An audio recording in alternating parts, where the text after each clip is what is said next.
Hello everyone, welcome to a new video.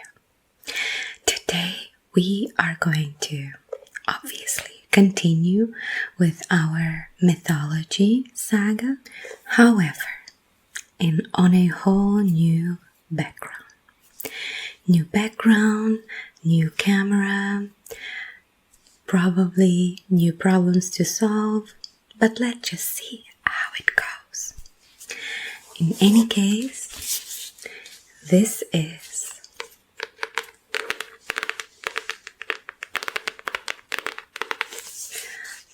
our new book, and it is very much specific to the Egyptian mythology, and it is the Egyptian Book of the Dead. Very handy, very small, golden black, perfect color. So, has got some pictures as well. The Eye of Horus, of course, very much important. And the contents, I do believe that it includes all the chapters, at least the available ones.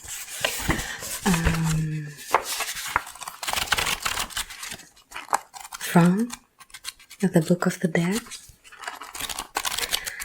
Of course, we will not be able to go through all of them, but look at that golden page flip that we got here. Anyway, I'm gonna start right away. Introduction. To set the Egyptian Book of the Dead in its wider context, we need to remember that the civilization of ancient Egypt, the Egypt of the pharaohs, endured for well over 3,000 years before it came to an end with its annexation to Rome in around 30 BC. Periods of political strife and upheaval were balanced by times of peace and prosperity, the most significant of which coincide with the periods known as Old Kingdom from 2650 to 2152 BC, the Middle Kingdom from 1986 to 1759 BC, and the New Kingdom 1539 to 1069 BC. I just feel like while I was reading all those numbers, I lost my mind a little bit. Anyhow, it was during the New Kingdom that the Book of the Dead, as we know it, emerged, but the ideas and beliefs expressed in it had gradually evolved over the preceding 2,000 years or longer, shaped by a combination of the Egyptians' experience of everyday life, the landscape in which they lived, and historical events.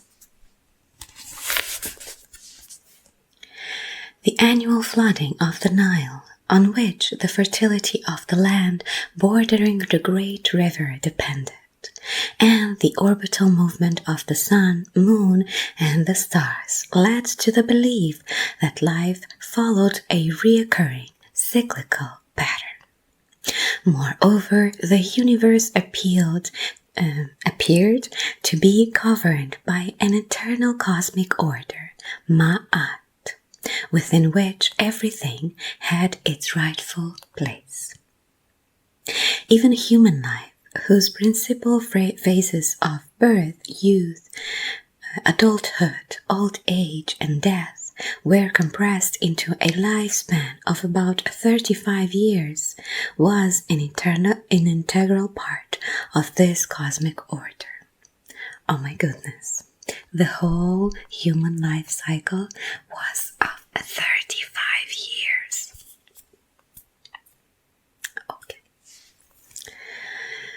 Like other ancient civilizations, the Egyptians expressed their beliefs through myths in which the exploits of the gods personified both visible phenomena and invisible forces that drove the cyclical patterns governing the universe. The myths and the religion they inspired underwent a considerable evolution in the millennia prior to the emergence of the Book of the Dead, influenced partly by shifts of regional power and partly by the priests who attended to the temples and cult centers in cities up and down the Nile. However, two elements remained constant: the prominence of the various gods associated with the sun, for instance Ra, Horus, and Aten, and the central role of the king or the pharaoh. The latter made offerings to the gods on behalf of his subjects, and the gods reciprocated by giving life to the pharaoh and his people. According to the Book of the Dead, a similar reciprocal arrangement was believed to sustain the life of the deceased after his or her entombment. Of the many myths left behind by the ancient Egyptians, there is one that is particularly relevant for the Book of the Dead, the myth of Osiris. The full myth is quite lengthy, but its principal elements are as follows. The sky goddess, Nut, and the earth god, Geb, had 4 children, 2 sons, Osiris and Set, and 2 daughters, Isis and Nephthys. The brothers married their sisters. Osiris married Isis, and Set married Nephthys. And Osiris, as firstborn son, succeeded his father on the throne of Egypt. He ruled the primitive Egyptians with kindness and educated them, thus laying the foundations of the great civilization they were to become. Set grew jealous of Osiris and murdered him, dismembered his body, scattered the pieces across Egypt, and seated himself on the throne. Isis, with the help of her sister Nephthys and the gods Anubis and Thoth, located the pieces of her husband, gathered them together, and mummified his body, thus restoring him to life. Rather than return to earth, however, Osiris became the eternal ruler of the realm of the afterlife, the netherworld, or Duat. Meanwhile, Horus, the son of Osiris and Isis, avenged his father by defeating Set and becoming king in his father's place. From then on, the living pharaoh of Egypt embodied the spirit of Horus, while his deceased father became the new Osiris. Very good. The Book of the Dead. The Book of the Dead grew out of a long tradition of funerary texts, the first example of which are known as the pyramid texts because they were written on the walls of the burial chambers in the pyramids of the pharaohs of the Old Kingdom. The earliest known example was discovered in the pyramid of King Unas at Saqqara and dates from around 2345 BC. The purpose of the pyramid text was to help the deceased pharaoh take his place among the gods, and to this end they included hymns, prayers, and magical spells to ward off the dangers encountered in the afterlife. Initially, they were exclusively for royal use, but in the declining years of the Old Kingdom, the right to use them was assumed by regional governors and other high-ranking officials, for they too wished to become identified with Osiris, who lived on as ruler of the netherworld. A new corpus of funerary texts emerged during the Middle Kingdom. The coffin texts, which, as their name implies, were written on the inner surfaces of wooden coffins. These texts included spells drawn from the pyramid texts, thus many new compositions. Some of them also included illustrations. When coffins changed from rectangular wooden boxes to the shape that followed the contours of the mummified body, the texts were written on a papyrus which was rolled up and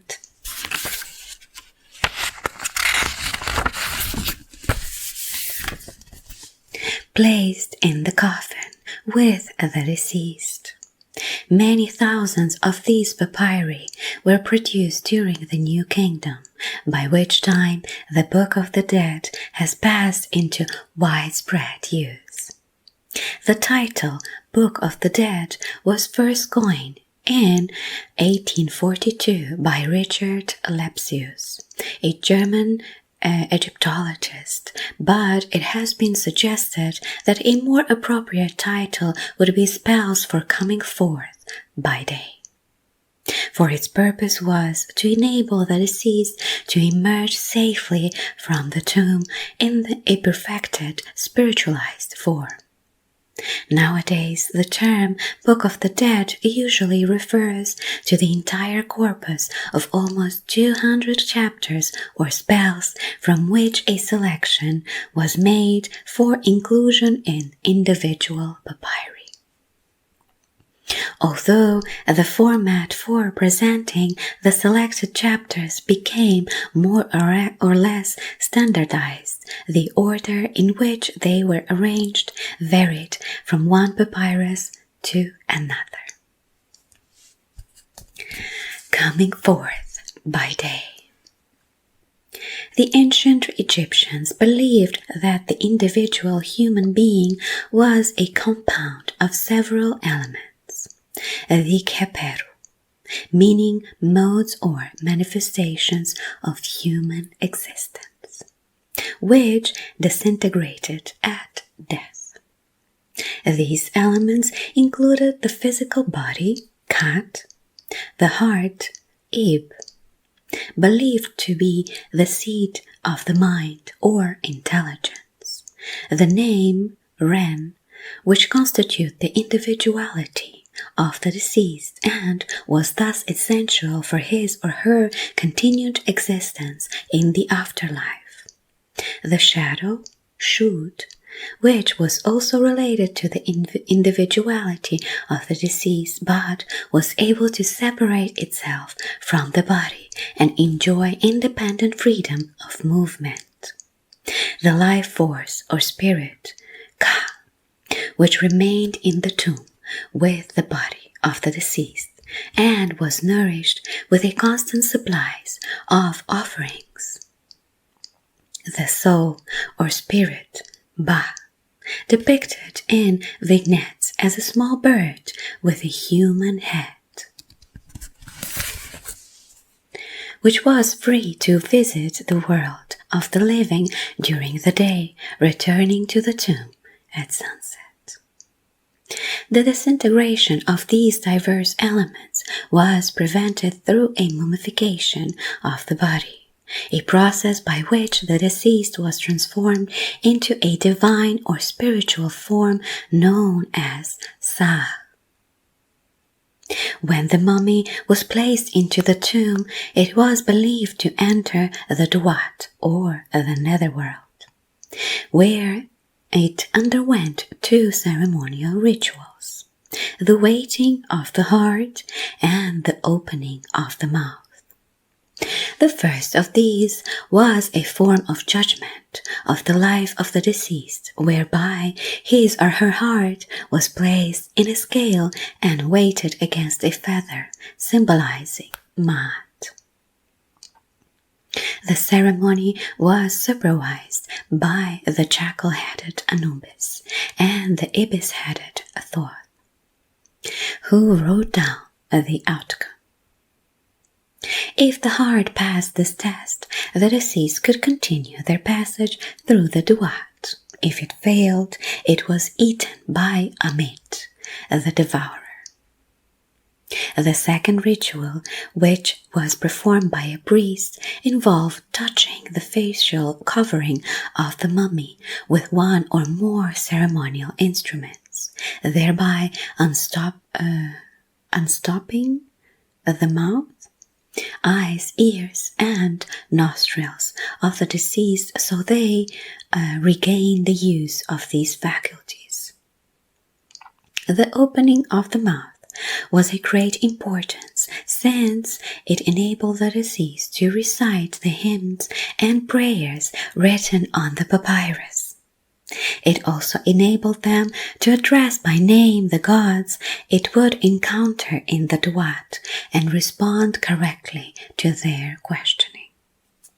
Other items placed in the tomb with the mummy included the canonic jars, which contain the preserved internal organs of the deceased, a supply of offerings for the gods, and the ka, and several small figures, shabtis, whose functions was to help the deceased perform laborious tasks in the afterlife, such as plowing the land in the fields of peace. If the deceased followed the instructions on the papyrus and recited its hymns and spells, they would become an Ankh,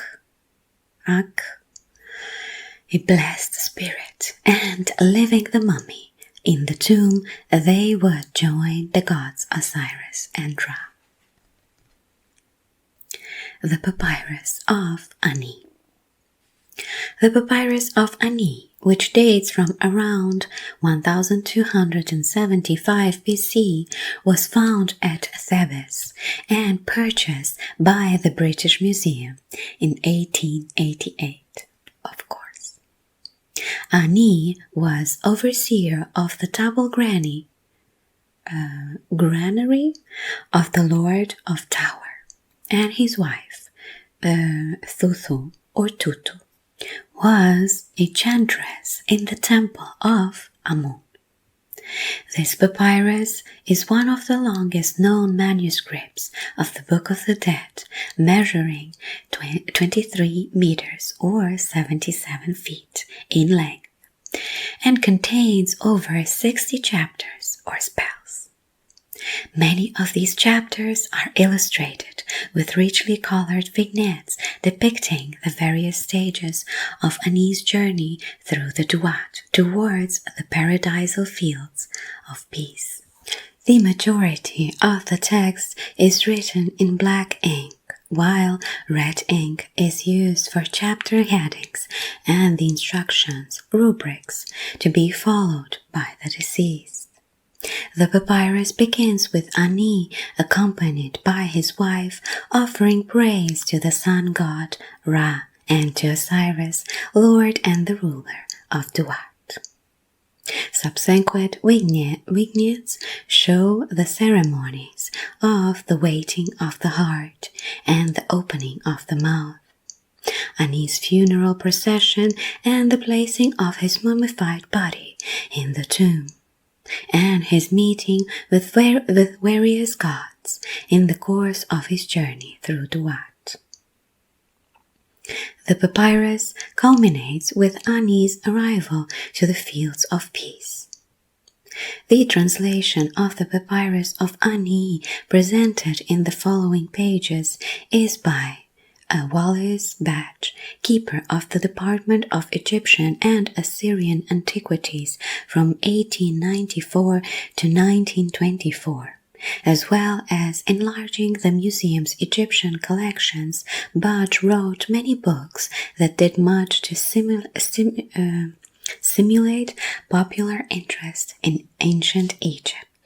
His translation of Papyrus of Ani, which was published under the title of the Egyptian Book of the Dead, included many variant chapters from other manuscripts and numerous appendices, all of which have been omitted in this edition. He also inserted copious footnotes, some of which have been retained and shortened from alongside a few notes. I'm going to read a few random plates, okay? Because as much as I would like, I really cannot read the entire book in one sitting. But if you are interested in me reading all the plates, let me know and that can be arranged. Plate 1. The scribe Ani, standing with hands raised in adoration before a table of offerings, consisting of haunches of beef, loaves of bread and cake, with vases of wine and oil, fruits, lotus, and other flowers. He wears a fringed white and saffron-colored linen garment and has a wig, necklace, and bracelets. Behind him stands his wife, Osiris, the lady of the house, the lady of the choir of Amun. Tutu, similarly robed and holding a sistrum and a branch in her right hand and a menat in her left. And this is the picture. So we have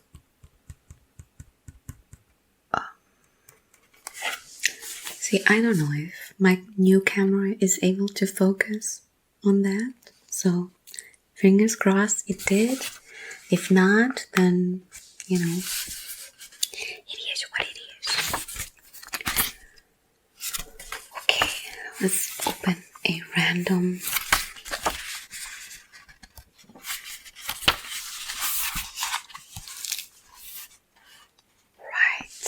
plates 11 and 12. In the upper line of plates 11 and 12, there is a series of 7 arids, or mentions, through which the deceased is supposed to pass. In the lower line, there are 10 sepkets, or pylon-shaped gateways. So here we have it. Let's hope. Let's hope. So the deceased has to go pass by quite a few gods before he gets to the heart waiting. And the heart waiting again obviously is supervised by Anubis and Thoth. Thoth is just a scribe, and Anubis checks if everything is performed, fairly. Besides that, there is the devourer. Now I can't remember her name. Let me check again. What's her name? Amit. So she is a goddess with a head of a hippopotamus and teeth of crocodile or some kind of mixture like that. kind of terrifying.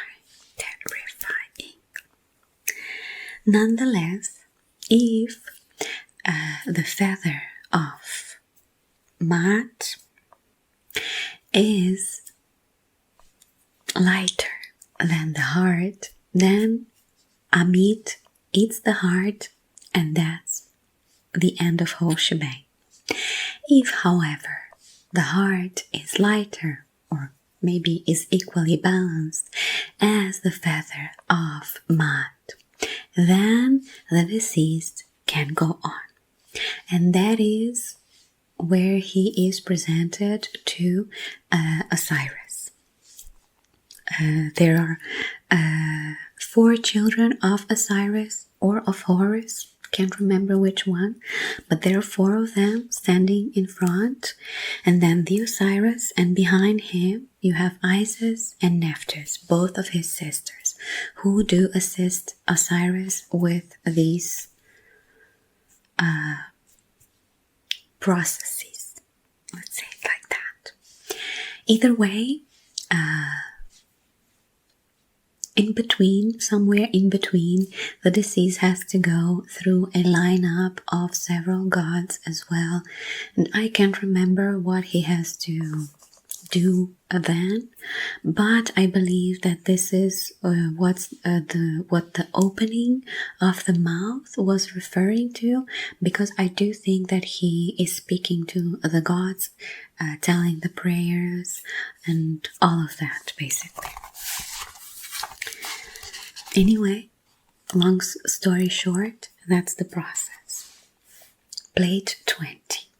Osiris and Isis in a sepulchral shrine. A hymn. Okay, I feel like this is a hymn to Osiris. Let's check this. A hymn of praise to Ra when he resideth in the eastern part of the heaven. They who are in his train rejoice, and lo, Osiris Ani in triumph saith, Hail thou disk, thou Lord of rays, who risest in the horizon day by day. Shine thou with thy beams of light upon the face of Osiris Ani. Okay, so Osiris Ani, because the plates were dedicated to Ani, who was supposedly substituting the Osiris, who is victorious, for he signed hymns of praise unto thee at dawn. And he maketh thee to set an eventide with words of adoration. May the soul of Osiris Ani, the triumphant one, come forth with 3 from heaven. May he go forth in the Atet boat. May he come into port in the Sekhet boat. May he cleave his path among the never-resting stars of heavens. Osiris Ani, being at peace and in triumph, adoreth his Lord, the Lord of eternity, saying, Homage to thee, O Horus of the 2 horizons, who art Khepera, and the self-created. When thou risest on the horizon and sheddest thy beams of light upon the land of the north and the south, thou art beautiful. This old English language, we are making through this. Ye beautiful, and all the gods rejoice when they behold thee, the King of heaven. The goddess Nebt Unet is established upon thy head. Her portions of the south and of the north are upon thy brow. She taketh her place before thee. The god Thoth is established in the bows of thy boat to destroy utterly all the foes. Those who dwell in the underworld come forth to meet thee, bowing in homage as they come towards thee, and to behold thy beautiful image. And I come before thee that I may be with thee to behold thy disk every day. May I not be shut in the tomb, may I not be turned back, may the limbs of my body be made new again when I view thy beauties, even as do all thy favored ones, because I am one of those who worship thee whilst they lived upon earth. May I come in unto the land of eternity. May I come even unto the everlasting land, for behold, O my Lord, this hast thou ordained for me. And lo, Osiris Ani, triumphant in peace, the triumphant one, saith homage to thee, O thou who risest in thy horizon as Ra. Thou art established by a law which changeth not, nor can it be altered. Thou passest over the sky, and every face watches thee and thy course, for thou hast been hidden from their gaze. Thou dost show thyself at dawn, at eventide day, by day. The second boat, wherein is thy majesty, goeth forth with might. Thy beams shine upon all faces. The number of thy yellow rays cannot be known, nor can thy bright beams be told. The land of the gods and the colors of the eastern lands of Punt must be seen, ere that which is hidden in three may be measured by man. Alone and by thyself thou dost manifest thyself when thou comest into being above noon. May Ani advance, even as thou dost advance, may he never cease to go forward, even as thy majesty ceases not to go forward.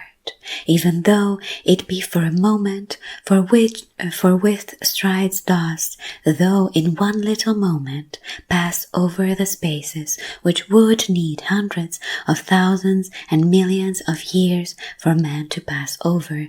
This thou doest, and then dost thou sink down. Thou puttest an end to the hours of the night, and thou dost number them, even though thou endest them in thine own appointed season, and the earth becometh light.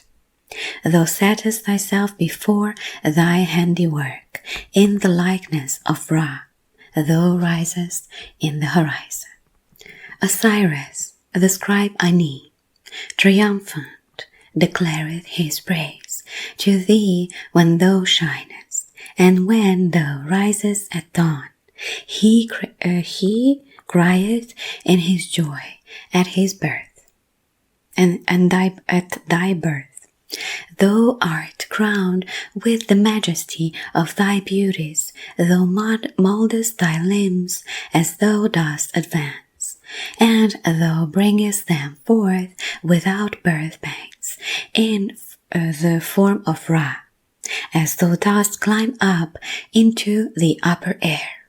Grant thou that I may come upon the heaven which is everlasting, and unto the mountain where dwell thy favored ones. May I be joined unto those shining beings, holy and perfect, who are in the underworld, and I may come forth with them to behold the beauties when thou shinest, and eventide, and goest to thy mother not.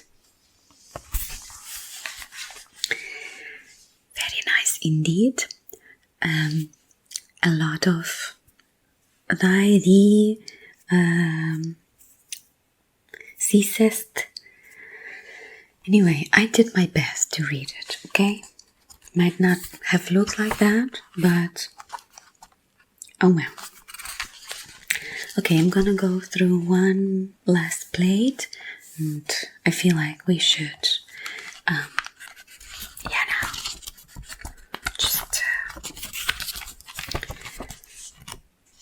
just end it.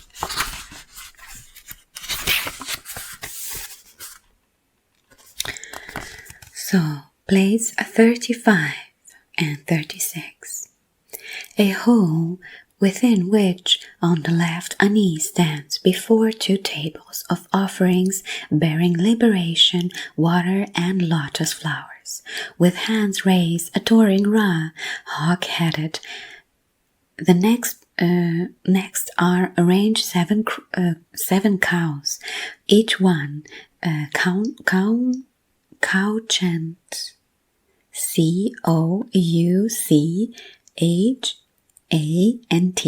couchant. Okay, before a table of offerings, and each having a minat attached to their neck, and a bull standing before a table of offerings. Behind them are 4 rudders, and on the extreme right there are 4 triads of gods, each triad having a table of offerings bearing a liberation vase and lotus flowers. Okay, so a lot is happening. A lot is happening. I would really like these to be colored, but I feel like they were probably not colored, as was mentioned at the beginning. Anywho, the drawings are very pretty. And yes, as I said, this is, I believe, that process where the deceased has to go through other gods and bring them offerings, prayers, and stuff like that. So, let us go to the last part, which I believe I can obviously. Thank you. Yes, glossary. So, I think there are not many.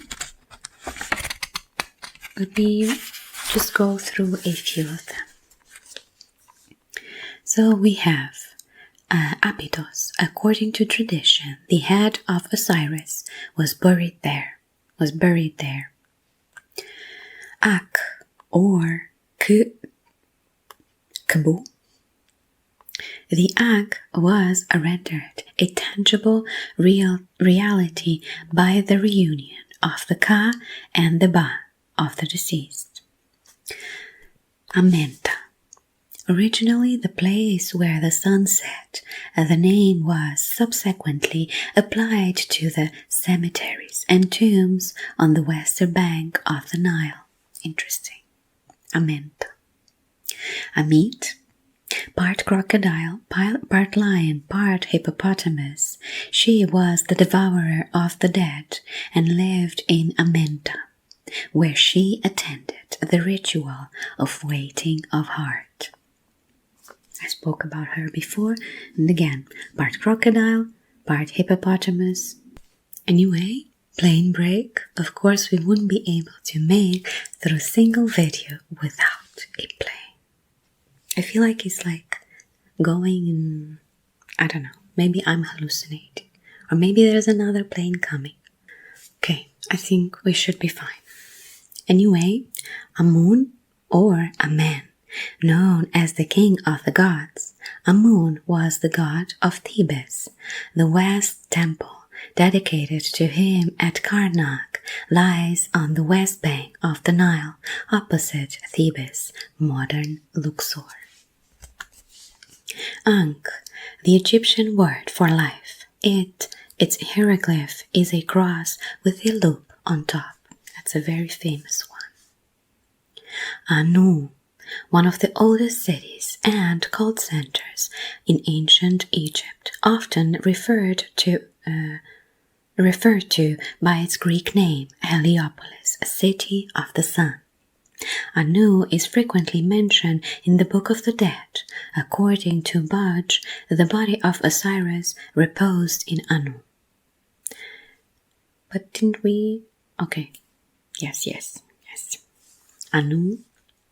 The body of Osiris reposed in Anu, and the deceased made their way to Anu, where souls were joined unto bodies, and the blessed dead lived on celestial food forever. Anubis, the jackal-headed god, who, having helped Isis embalm the body of Osiris after he had been killed and dismembered by Set, is associated with mummification of the deceased. As protector of the deceased during the journey to the afterlife, he is depicted in several scenes in the Book of the Dead, including the rituals of the opening of the mouth and the weighting of the heart. Apep, the enemy of Ra, the sun god, frequently depicted as a giant serpent. Apep represents darkness, clouds, or anything else that has the potential to obscure the sun on its daily journey across the sky. He has also said to battle against the sun god at night during the latest eastward journey towards the Duat, or the underworld. Eye of Horus, also known as Utchat or Vedjat. Horus lost an eye during a fight with Set, but later regained it. Because his eye was retrieved, it became a symbol of healing and protection. Geb, the earth god, father of Isis, Osiris, Nephthys, and Set.